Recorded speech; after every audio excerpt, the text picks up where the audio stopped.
साधकों ने प्रश्न किया है, क्या आत्मा सचमुच अपने भीतर परमात्मा से मिल सकती है? क्या हमारे अंतर में कोई ऐसा स्थान है, शांत, रहस्यमय, अदृश्य, जहां भीतर उतरकर हम उस मौन की झलक पा सकते हैं, जिसमें ईश्वर की उपस्थिति केवल एक विचार नहीं, एक जीवंत अनुभव बन जाती है? क्या वही स्थान भंवर गुफा है? संतों ने उसे एक गुप्त द्वार कहा है, बाहर नहीं, भीतर की गहराइयों में खुलने वाला एक सूक्ष्म बिंदु। वहां कोई शब्द नहीं गूंजते, कोई विचार नहीं चलते, केवल एक मौन बहता है, जैसे आत्मा अपने मूल स्रोत की गोद में विश्राम कर रही हो। यह गुफा कोई कल्पना नहीं, यह उस यात्रा का पड़ाव है जहां साधना पहली बार जीवित होती है, जहां ध्यान क्रिया से भाव बनता है और भाव धीरे धीरे अनुभव में ढलता है। लेकिन यह राह केवल चाहने से नहीं खुलती। आत्मा को उस अनुभव के योग्य बनना पड़ता है, उसे धीरे धीरे निर्मल होना होता है। जब मन संसार की चंचलता से थककर शांत होने लगता है, जब भीतर की खींचतान शिथिल होती है, तभी यह द्वार अपने आप खुलने लगता है और उस क्षण गुरु की कृपा एक दीपक बनकर चमकने लगती है। जैसे घने अंधेरे में कोई सौम्य लौ जल उठे, जो रास्ता न दिखाए बल्कि रास्ता बन जाए। सच तो यह है कि इस गुफा तक पहुंचना किसी साधारण प्रयत्न का फल नहीं। यह यात्रा तब शुरू होती है जब आत्मा भीतर से पुकारती है, और वह पुकार गुरु के करुणामय हृदय तक पहुंच जाती है। जैसे जैसे मन शांत हो, वैसे वैसे प्रभु प्रकट हो। यह अनुभव कोई चमत्कार नहीं, यह एक सहज मिलन है, एक अनकही वापसी अपने ही घर की ओर। जैसे जैसे साधक इस सूक्ष्म यात्रा में भीतर उतरता है, एक नई समझ धीरे धीरे उसके अंतर में खिलने लगती है कि भंवर गुफा केवल कोई आध्यात्मिक कल्पना नहीं, बल्कि दो स्तरों पर कार्य करने वाली एक दिव्य वास्तविकता है। एक स्तर पर यह हमारे इस शरीर के भीतर ही स्थित है, जहां सूक्ष्म ऊर्जा के केंद्र, जिन्हें संतों ने चक्र कहा है, आत्मा को ऊपर की ओर खींचते हैं, जैसे कोई अदृश्य सीढ़ियां जो हमें भौतिकता की सीमाओं से परे ले जाती है। और दूसरे स्तर पर यह गुफा एक गुप्त पुल है, जो आत्मा को माया के मोह से मुक्त कर धीरे धीरे उसके उस घर की ओर मोड़ती है जहां से वह कभी आई थी। लेकिन यह प्रवेश, यह मिलन केवल बैठ जाने या आंखें बंद कर लेने से नहीं होता। यह तभी संभव होता है जब भीतर से कुछ सचमुच बदलने लगता है, जब साधक के अंतर में दिव्य ध्वनि और सूक्ष्म प्रकाश की पहली झलक आती है। संत इसे नाद, शब्द और अमृतवाणी कहते हैं। वह ध्वनि जो न कानों से सुनी जाती है, न आंखों से देखी जाती है, पर आत्मा के भीतर बहती है। एक ऐसी धुन जो सृष्टि के आरंभ से गूंज रही है। जहां लग मन की गति नहीं, तहां काबा कैलास। कबीर साहिब, जहां मन की गति रुक जाती है, वहीं सच्चा तीर्थ प्रकट होता है। लेकिन यह मन, इसे शांत करना सरल नहीं। यह निरंतर भागता है, कभी विचारों में, कभी इच्छाओं में। इसलिए यह द्वार हर किसी के लिए नहीं खुलता। यह उन्हीं के लिए है जो श्रद्धा से गुरु की शरण में रहते हैं, जो भीतर सच्चे प्रेम, संयम और सिमरन की लौ जलाकर रखते हैं। और फिर एक दिन साधक के भीतर एक प्रश्न धीरे से जागता है, मैं कौन हूं वास्तव में? यही प्रश्न उस यात्रा की शुरुआत बनता है। यही प्रश्न धीरे धीरे साधक को उस अवस्था तक ले जाता है जिसे संतों ने आत्मा अनुभव कहा है। एक ऐसी पहचान जहां यह स्पष्ट होने लगता है कि मैं यह शरीर नहीं हूं, यह विचार, यह भावनाएं भी नहीं। मैं एक शुद्ध चेतना हूं, एक ज्योति हूं जो उस परम प्रकाश से आई है और उसी की ओर लौट रही है। लेकिन यह जानना केवल सोचने से नहीं आता। इसके लिए चलना पड़ता है उस पथ पर जिसे संतों ने शांति से, प्रेम से वर्षों तक दिखाया है। और उस पथ की पहली शर्त है एक जीवित गुरु की कृपा। गुरु, वे उस पहले दीपक की तरह होते हैं जो भीतर के अंधकार में धीरे से जलता है, तेज नहीं, चुभता हुआ नहीं, बस एक कोमल, स्थिर लौ जो साधक को राह दिखाने नहीं, राह बनने के लिए जलती है। यही दीपक साधक को उस भंवर गुफा तक ले जाता है, वहां जहां पहली बार आत्मा परमात्मा की ध्वनि को सुनती है और उसका प्रकाश एक सुखद मौन में आत्मा को स्पर्श करता है। गुरु सिखाते हैं ध्यान क्या है, सिमरन क्या है। सिमरन वह मधुर स्मरण है उस नाम का जो गुरु ने दिया। एक ऐसा नाम जो केवल बोलने की वस्तु नहीं बल्कि आत्मा की सांस बन जाए। और ध्यान उस नाम में मन को टिकाना, जैसे कोई चंचल पक्षी किसी एक डाल पर आकर रुक जाए और वहीं स्थिर हो जाए। जब मन की चंचलता थमती है, जब विचारों की भीड़ धीरे धीरे शांत होती है, तो भीतर शांति उतरती है। वही शांति आत्मा को भीतर की ओर ले चलती है, जैसे कोई नाव लहरों से नहीं मौन से चल रही हो। पर यह साधना केवल अभ्यास नहीं है, यह समर्पण है। एक ऐसा समर्पण जिसमें साधक धीरे धीरे संसार के मोह से मुड़ता है और ईश्वर की ओर झुकता है। वैराग्य, संयम और साधना में निरंतरता, ये केवल नियम नहीं, यह आत्मा का अनुशासन है। और सबसे जरूरी है गुरु की आज्ञा का पालन। बिना गुरु की आज्ञा के चलना, जैसे बिना नक्शे के अनजाने समुद्र में उतर जाना। रास्ता होगा पर पहचान नहीं होगी। गुरु केवल शब्द नहीं देते, वे जीवन बनकर साथ चलते हैं। वे मन की चालाकियों को पहचानते हैं, माया के जाल को समझते हैं और साधक को धीरे धीरे उस प्रकाश की ओर ले चलते हैं जहां आत्मा अपनी राह को पहचानने लगती है। गुरु गोविंद दोनों खड़े, काके लागू पाए, बलिहारी गुरु आपने, गोविंद दियो मिलाए। गुरु ही वह द्वार है जहां परमात्मा का अनुभव आरंभ होता है। भंवर गुफा का रहस्य यह कोई साधारण ज्ञान नहीं, यह एक दिव्य अनुभव है। और यह रहस्य उन्हीं के लिए खुलता है जिनके जीवन में गुरु की कृपा का सूर्य पूरी तरह उदित हो चुका होता है। करोड़ों साधकों में केवल वे थोड़े से ही उस अनुभव तक पहुंच पाते हैं जो निष्ठा से, श्रद्धा से हर दिन अपने जीवन को सिमरण, सेवा और समर्पण में ढालते हैं। जब जीवन में अनुशासन आ जाता है और उस अनुशासन में प्रेम होता है और उस प्रेम में गुरु की आज्ञा का पालन होता है, तब साधक धीरे धीरे उस रहस्यमय द्वार के समीप पहुंचने लगता है जहां आत्मा पहली बार अनुभव करती है कि यह यात्रा कोई बाहर की दिशा नहीं है, यह भीतर उतरने की यात्रा है। और यह प्रयास तब पूर्ण होता है जब साधक के जीवन में गुरु की कृपा स्थिर हो जाती है, जैसे कोई दीपक जो अब कभी बुझता नहीं। गुरु ही वह दृष्टि है जिससे अंधकार भी दिशा बन जाता है। भंवर गुफा तक पहुंचना आत्मा के लिए वह क्षण है जब वह माया के भंवर से निकलकर अपने असली घर की ओर चल पड़ती है। एक घर जो बाहर नहीं भीतर है, जो नया नहीं बस भुला हुआ है। यह रहस्य केवल पढ़ लेने या सोच भर लेने से नहीं खुलता। यह कोई तर्क का विषय नहीं, यह तो अनुभव की भूमि है, उस मौन की ओर जाने की पुकार, जहां भीतर का स्वर पहली बार सुनाई देता है, धीरे धीरे, बहुत धीमे, जैसे आत्मा खुद को सुन रही हो।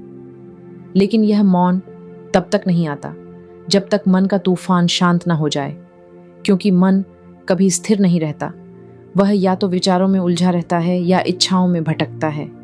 कबीर साहिब ने इस मन को बड़ी सुंदरता से एक तिनके से जोड़ा है। तिनका कब न निंदी जो पांव तले हुए, कबू उड़ी आंखन पड़े तो पीर घनेरी हुए। जब तक यह तिनका नीचे पड़ा रहता है कोई ध्यान नहीं देता, लेकिन जब उड़कर आंख में चुभता है तो वह पीड़ा गहरी हो जाती है। ऐसा ही है यह मन, जब यह नीचे झुका हो तो शांति है, लेकिन जब यह उड़ता है, भटकता है, तब साधना भी पीड़ादायक लगती है। गुरु ही हैं जो इस चुभते हुए मन को समझते हैं और उसे प्रेम से दिशा देते हैं। गुरु नानक देव जी की एक मधुर स्मृति इस गहन यात्रा को बड़ी सहजता से उजागर करती है। एक दिन जब वे अपने शिष्यों के साथ ध्यान में लीन थे, एक जिज्ञासु ने धीरे से पूछा, हे गुरु, यह भंवर गुफा क्या है? गुरु नानक जी ने शांत होकर कहा, यह वह स्थान है जहां मन का अंधकार समाप्त होता है और आत्मा का प्रकाश प्रकट होने लगता है। जब कोई साधक नाम में डूब जाता है तब वह इस गुफा को पार कर सकता है।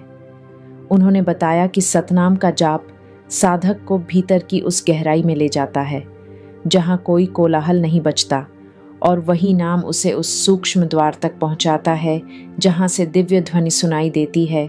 यह ज्ञान कोई किताबों में नहीं समाता, इसे तो धीरे धीरे भीतर उतारना होता है, जैसे कोई प्रेम भरा गीत हो जो आत्मा की गहराई में उतर जाए और वहां स्थिर हो जाए। जैसे जैसे साधक इस मौन में उतरता है, उसका मन शांत होता है और फिर वे अनुभव आने लगते हैं जो केवल समझ से नहीं, केवल भाव से समझे जा सकते हैं। कबीर साहिब ने कहा था, साहिब से जो प्रेम करे भंवर गुफा का रहस्य समझे। यह रहस्य केवल शब्दों का नहीं है, यह तो प्रेम का, समर्पण का और मौन में डूब जाने का मार्ग है। एक बार एक शिष्य ने कबीर साहिब से पूछा, गुरुदेव, ध्यान में मुझे एक गहरी गुफा दिखाई दी, वह क्या थी? कबीर साहिब मुस्कुराए और बहुत सहज भाव से बोले, वही तो भंवर गुफा है। जब मन पूरी तरह स्थिर हो जाता है तो आत्मा उस सूक्ष्म द्वार में प्रवेश करती है जहां से उसे पहली बार परमात्मा की ध्वनि सुनाई देती है।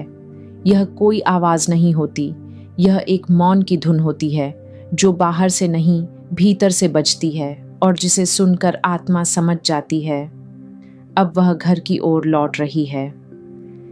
कबीर साहिब ने आगे एक बहुत कोमल रहस्य की ओर संकेत किया कि यह अनुभव केवल उन्हीं को होता है जो गुरु पर पूरी श्रद्धा रखते हैं और नाम के अभ्यास में अडिग रहते हैं। ध्यान कोई विधि मात्र नहीं, यह तो प्रेम की पूर्णता है जहां साधक धीरे धीरे स्वयं को मिटा देता है और उसी मिटने में एक नई ज्योति प्रकट होती है।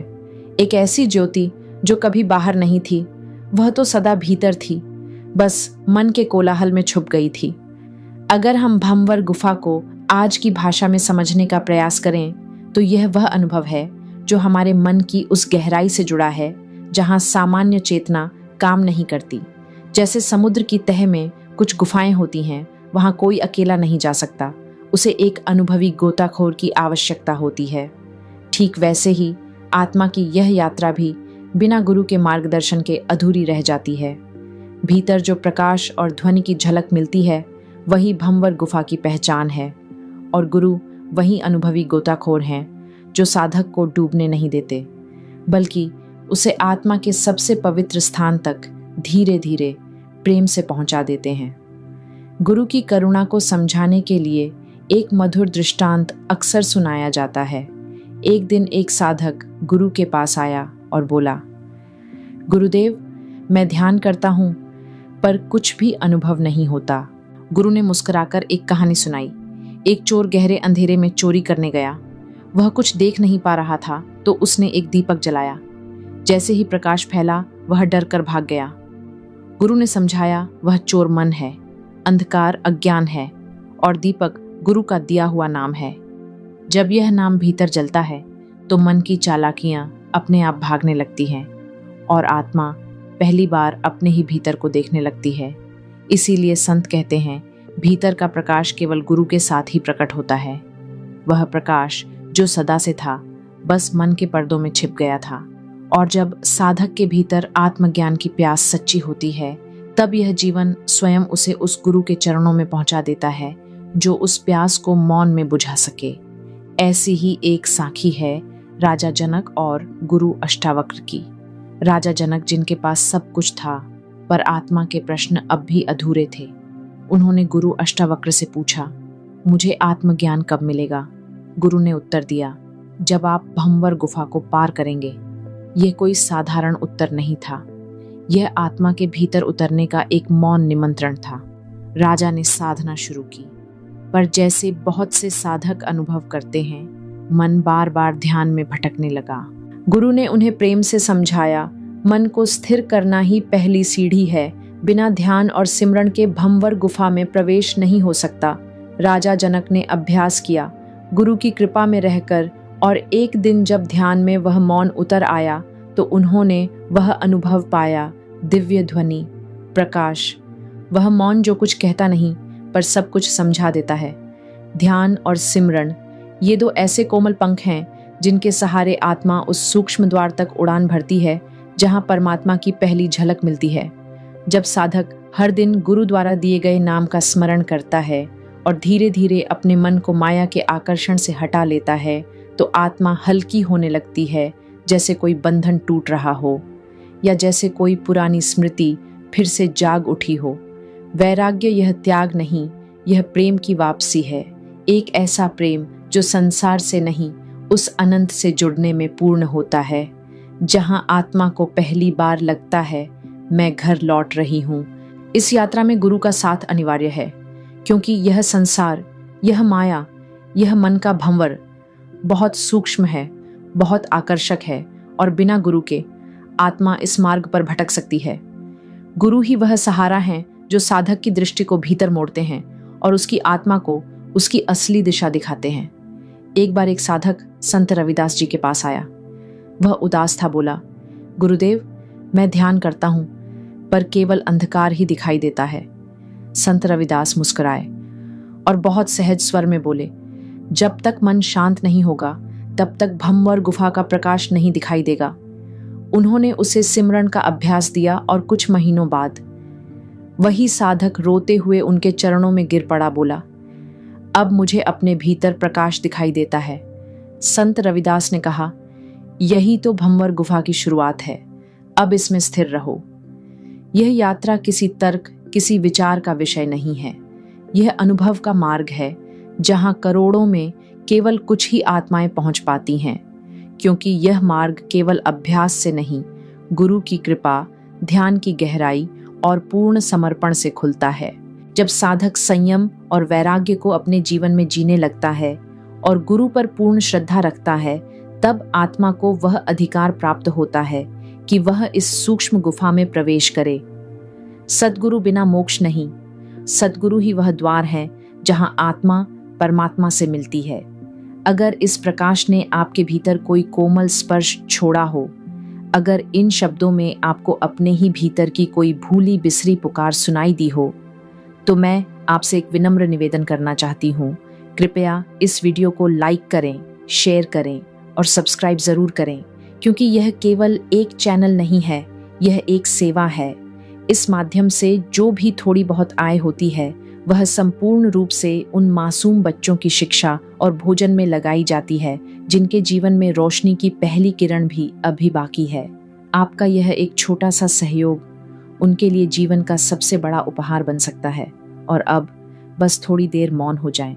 जो सुना उसे सोचने की जगह महसूस करें, उसे शब्दों में न बांधें, उसे अपने भीतर बहने दें, जैसे कोई धीमी पवित्र धुन जो बाहर से नहीं आती, भीतर से उठती है और भीतर ही बजती रहती है सदा के लिए।